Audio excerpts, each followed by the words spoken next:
Pelaku penyerangan dan pembunuhan terhadap 49 orang di Selandia Baru telah disidang. Untuk memahami proses hukum yang terjadi di sana, kami telah tersambung dengan pengajar Sekolah Hukum Jendera Giri Ahmad Taufik yang tengah berada di Queensland, Australia.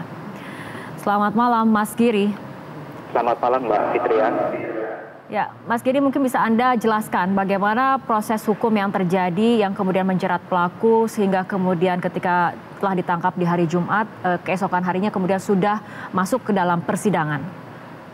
Oke, pertama yang perlu diklarifikasi itu adalah bahwa yang terjadi pada hari ini adalah persidangan pendahuluan ya, ada first appearance di court. Nah, forum ini berfungsi untuk pada dasarnya mendengarkan tuduhan dari polisi atau jaksa kepada terdakwa. Kemudian terdakwa memberikan respon apakah dia bersalah, tidak bersalah, atau tidak berkomentar sama sekali. Nah, seperti yang kita dengar dari Mbak Mita tadi, reportase Mbak Mita, bahwa terdakwa memilih untuk tidak mengajukan plea. Nah, biasanya kalau begini, hakim yang akan menyatakan bahwa dia not guilty dan kemudian menyerahkan prosesnya ke pengacara. Okay. Seperti itu, Mbak. Proses selanjutnya setelah persidangan di hari ini akan seperti apa? Kalau saya dapat informasi tadi dia akan kembali ke pengadilan pada tanggal 5 April. Nah, sepertinya dengan seiringnya bertambah korban dia akan ada peradilan hearing terkait dengan proses yang korban-korban yang lainnya. Dan ini nanti dia akan masuk ke case hearing, ke review hearing. Jadi situ ada hakim, kemudian ada juga panel juri yang akan menyidangkan secara penuh untuk membuktikan jaksa kemudian membuktikan tuduhannya dan dia menyiapkan pembelaannya. Seperti itu, Mbak. Ya, kita lihat artinya proses penegakan hukum ini berlangsung sangat cepat seperti itu. Tanggapan Anda? Ya, ini juga jadi catatan penting sebenarnya untuk terkait dengan refleksi proses penegakan hukum di Indonesia. Sebenarnya pada saat ini kita di RKUHAP itu ada hakim komisaris sebenarnya. Itu ada. Nah, ini mirip-mirip seperti ini. Jadi kita ingin memproses hukum itu secara transparan, secara layak dan berkeadilan gitu. Namun memang hakim komisaris ini cukup ditentang. Terakhir saya diskusi beberapa tahun yang lalu dengan kawan-kawan, itu penentangannya cukup kuat dari kepolisian. Karena ini akan memindahkan banyak kewenangan polisi ke hakim komisaris itu, termasuk menentukan apakah ditahan atau tidak dan lain sebagainya. Seperti itu, Mbak Fitria. Ya, kalau misalnya kita lihat ini memang pelaku merupakan warga negara Australia. Anda sendiri saat ini berada di Queensland, Australia.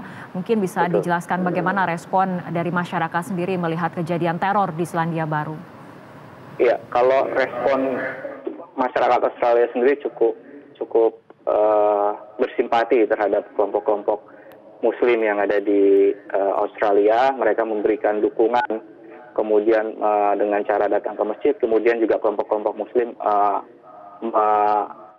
menyambut dukungan tersebut. Jadi ini menjadi ajang justru mempersatukan dibandingkan menjadi pemecah belah. Tapi memang ada kelompok kecil yang saya pikir tidak signifikan dan bukan representasi masyarakat Australia yang mengglorifikasi pelaku, dan kemudian juga ada satu senator dari partai sayap kanan yang justru menyalahkan Muslim atas tindakan ini. Tapi reaksi masyarakat Australia ke senator ini, Fraser Anning namanya, dan sayangnya dia dari Queensland, di mana saya berada saat ini, itu cukup keras.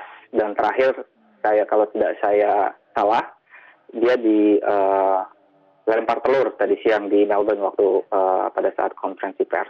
Seperti itu. Jadi reaksinya cukup baik dan saya pikir justru membangun kebersamaan. Seperti itu, Mbak Fitria. Ya, kalau misalnya kita lihat dari segi pandangan Anda sebagai pengajar sekolah hukum seperti itu, melihat motivasi dari pelaku ini seperti apa, Mas Giri?